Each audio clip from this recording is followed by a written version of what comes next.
আসসালামু আলাইকুম বন্ধুরা, আশা করি সবাই ভালো আছেন। ইরান নিয়ে আমি আপনাদেরকে এক সপ্তাহ ধরে ইঙ্গিত দিচ্ছিলাম, সেখানে বড় ধরনের অশান্তি হতে যাচ্ছে। আর সেই অশান্তি গত 3 দিন ধরেই শুরু হয়ে গেছে। ইরানের ভেতরের পরিস্থিতি এখন অত্যন্ত খারাপ। আমি আপনাদের আগাম তথ্য দিচ্ছি, একেবারে ভেতরের খবর জানাচ্ছি। এমন অনেক খবর রয়েছে যেগুলো সরাসরি প্রমাণ বা সোর্স আমার কাছে নেই, কিন্তু সেই খবরগুলো নিশ্চিত 2 দিন পর এগুলো পরিষ্কারভাবে আপনাদের সামনে আসবে। তখন হয়তো আপনারা আরও বেশি বিশ্বাস করবেন। কিন্তু আমি এখনই ইঙ্গিত দিচ্ছি, ইরানের পরিস্থিতি ভয়াবহ পর্যায়ে পৌঁছে গেছে। এতটাই খারাপ অবস্থা যে ইরানের জনগণ নিজেরাই ইরানের সরকারি দপ্তর ও ভবনগুলোতে আগুন লাগাচ্ছে। আপনি ঠিকই শুনেছেন, এই দৃশ্য আমি আপনাদের প্রমাণ সহ দেখাচ্ছি। সুপ্রিয় মহোদয়, আমি আপনাদের জানাতে চাই, ইরানের সুপ্রিম লিডারের বিরুদ্ধে ইরানের ভেতরেই ভয়ঙ্কর বিক্ষোভ শুরু হয়ে গেছে। সরকার ফেলে দেওয়ার কথাও উঠছে। ইসরায়েল যা চাইছিল, ইরানের মানুষ অজ্ঞতা, ক্ষোভ আর দারিদ্র্যের চাপে পড়ে ঠিক সেই কাজগুলোই করতে এগিয়ে যাচ্ছে। ইরানের এমন কোনো এলাকা নেই যেখানে সহিংসতা, বিক্ষোভ হচ্ছে না। আগে চলুন আপনাদের ইরানের বর্তমান পরিস্থিতি দেখায়।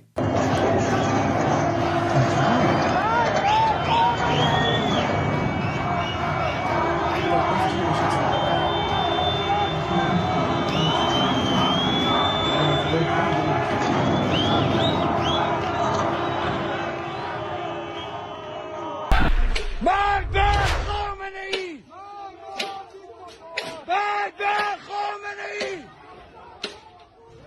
Magdal Khomeini! Nahdal Khomeini!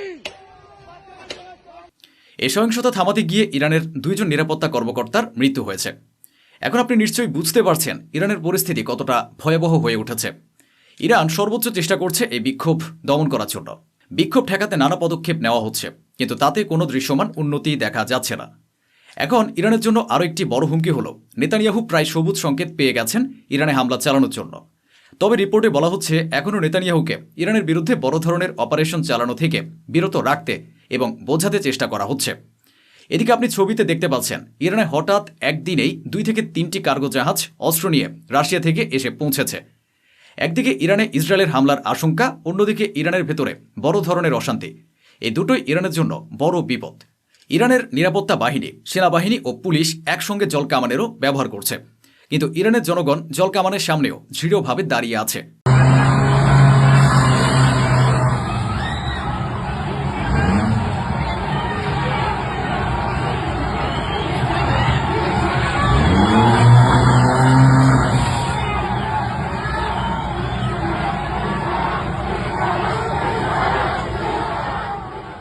ইরানের অধিকাংশ মানুষ, সাধারণ জনগণ এখন রাস্তায় নেমে খামেনির বিরুদ্ধে বিষোদ্গার করছে।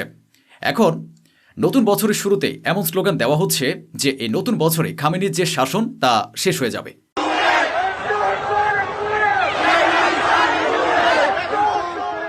ইসরায়েল ও আমেরিকার প্রিয় মোহাম্মদ রেজা পাহলভির সমর্থনেও ইরানের জনগণকে রাস্তায় নেমে স্লোগান দিতে দেখা যাচ্ছে।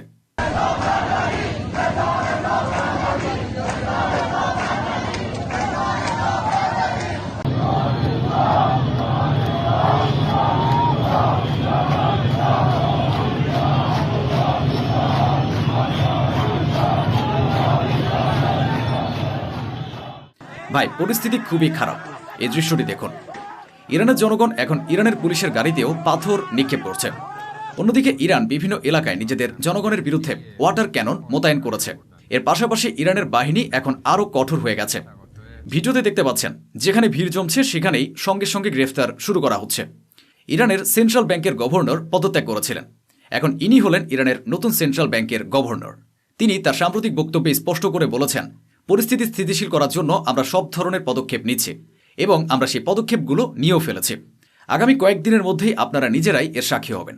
আমরা যে পদক্ষেপ নিয়েছি তার ফলে পরিস্থিতির উন্নতি হবে। ইরানের প্রেসিডেন্ট পেজেশকিয়ান বলেছেন, শত্রুপক্ষ বাইরে থেকে আমাদের উপর চাপ সৃষ্টি করছে। দুঃখের বিষয় হলো, ইরানের ভেতর থেকেও এই ধরনের বিক্ষোভের মাধ্যমে আমাদের উপর চাপ বাড়ানো হচ্ছে।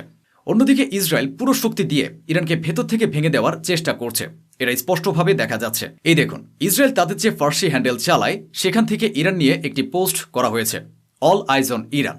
সেখানে ইরানের পতাকার বদলে রেজা পাহলভির পতাকা দেখানোর চেষ্টা করা হয়েছে এবং সেটাই দেখানো হয়েছে। অর্থাৎ এটা একেবারেই স্পষ্ট যে ইরানের ভেতরে যা কিছু ঘটছে তার সবই আমেরিকা ও ইসরায়েলের প্ররোচনায় ঘটছে, এমনকি সবাই তা দেখছে। এই দেখুন, ইসরায়েলের সাবেক প্রধানমন্ত্রীও উস্কানি দিচ্ছেন। ইসরায়েল প্রকাশ্যে এসব করছে। এটা ইসরায়েলের সাবেক প্রধানমন্ত্রী। তিনি দাঙ্গা ও বিক্ষোভের ভিডিও ও ছবি শেয়ার করে লিখেছেন, ইরানের জনগণ এগিয়ে চলো, সাহস দেখাও, আমরা তোমাদের সঙ্গে আছি। যখন ইরানের প্রেসিডেন্ট ভাষণ দিচ্ছিলেন সেখানে সব কর্মকর্তাই উপস্থিত ছিলেন। তখন ইরানের একজন ব্যক্তি সেই সভার মধ্যেই উঠে দাঁড়িয়ে বলে, আপনি আমাদের জীবন ধ্বংস করে দিয়েছেন। আপনি 10 মিনিট সময় নিয়ে আপনার নিজের পুরনো ভাষণগুলো শুনুন, তার সত্যতা আপনার নিজের জমিনে দেখুন। আপনার কারণেই আজ আমরা ধ্বংস হয়ে যাচ্ছি। এই কথার পর মোদির বিজেপির মতো আচরণ করে ইরানের প্রেসিডেন্ট তাকে বলেননি, ওকে কেটে ফেলো, মারো, তাড়িয়ে দাও, বের করে দাও, তুই কিছুই জানিস না। বরং ইরানের প্রেসিডেন্ট বলেছেন, তুমি বসে যাও, আমরাও তোমাদের নিয়ে চিন্তিত, আর সেটাই আমাদের ভাবনার বিষয়। حالا بشین بگم بنده کمر یه لحظه بشین سر جا. کاری که الان ما داریم برای معیشت مردم میکنیم، دغدغه‌ای که ما برای مردم، شما اول باید رحم دیگه بشین. এরপর পেজেশকিয়ান বলেছেন, আমার এখন মূল লক্ষ্য একটাই, মানুষের জীবনকে সহজ করা। এটা এখন আমার প্রধান উদ্দেশ্য থাকবে। তিনি নিজে ঘোষণা করে এসব কথা বলেছেন। আমি আবারও বলছি, বারবার বলছি, ইরানের পরিস্থিতি খুবই গুরুতর। ইরানের সম্ভবত খুব বড় খারাপ কিছু হতে যাচ্ছে। ইরানের জনগণ, ইরানের সাধারণ মানুষ সরকারি দপ্তরের ভেতরে ঢুকে পড়ছে। দেখুন,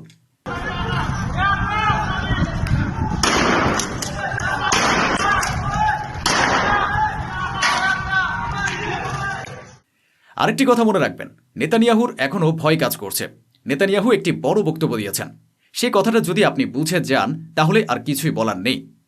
নেতানিয়াহু বলেছেন, তার আশঙ্কা হলো যদি ইরান তাদের সামরিক মহড়ার সময় আমাদের উপর ব্যালিস্টিক ক্ষেপণাস্ত্র ছোড়ে, এবং সত্যি যদি ছোড়ে, তাহলে আমরা খুব ভয়াবহ পরিণতি ডেকে আনব। মানে দাঁড়ালো, নেতানিয়াহুর এটাও ভয় আছে যে এবার ইরান আগে আক্রমণ করতে পারে। সামরিক মহড়ার অজুহাতে ইরান যেন আমাদের উপর ক্ষেপণাস্ত্র না ছুড়ে ফেলে।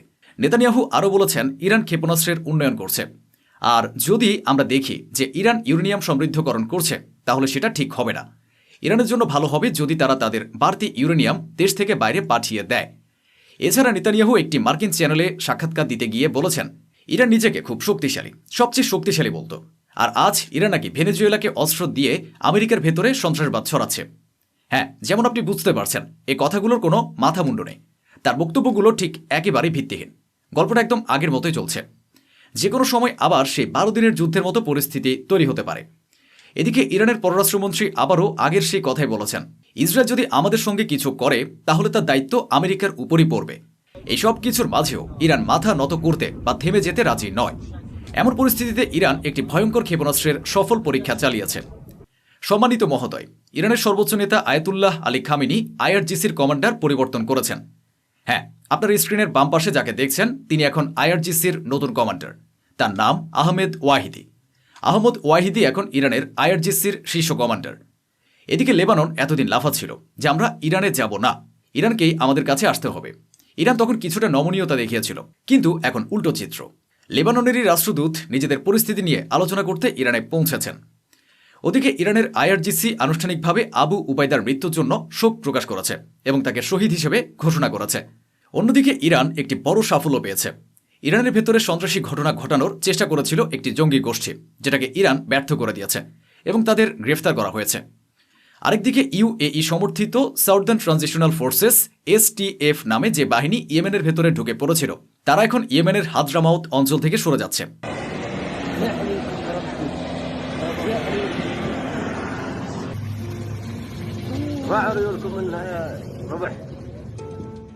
ভালো খবর হলো, যখন এই ইউএই সমর্থিত বাহিনী বেরিয়ে যেতে শুরু করেছে, তখন স্থানীয় ইয়েমেনি জনগণ সেই এলাকাগুলোতে নিজেদের পতাকা টাঙিয়ে আবার নিয়ন্ত্রণ ফিরে পাচ্ছে। এখন এটা পরিষ্কার যে সৌদি আরব ও ইউএই একেবারে মুখোমুখি অবস্থানে চলে এসেছে। এমন পরিস্থিতিতে ওমান মাঝখানে নেমে এসেছে এবং দুই পক্ষের মধ্যে মধ্যস্থতা করে বৈঠকের আয়োজন করছে।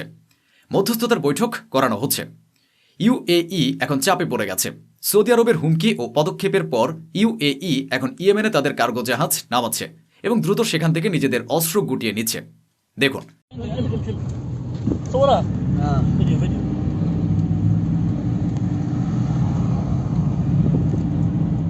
এটাও সত্য যেটা আপনি দেখেছেন, কিন্তু এসটিএফ এর যে নেতারা আছেন যারা ইয়েমেনের এলাকায় ঢুকেছিল, তারা এখনও ইয়েমেনের বহু এলাকায় উপস্থিত।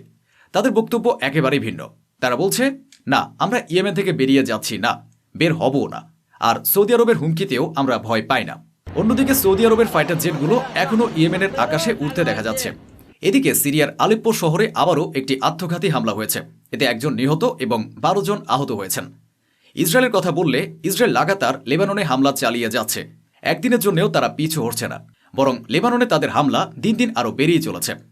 ইয়েমেনের সংগঠন হিজবুল্লাহ বলেছে, যদি ইসরায়েল জাতিসংঘের প্রস্তাব ও আন্তর্জাতিক আইন মেনে নেয় তাহলে আমরা ইসরায়েলের সঙ্গে আলোচনায় বসতে প্রস্তুত।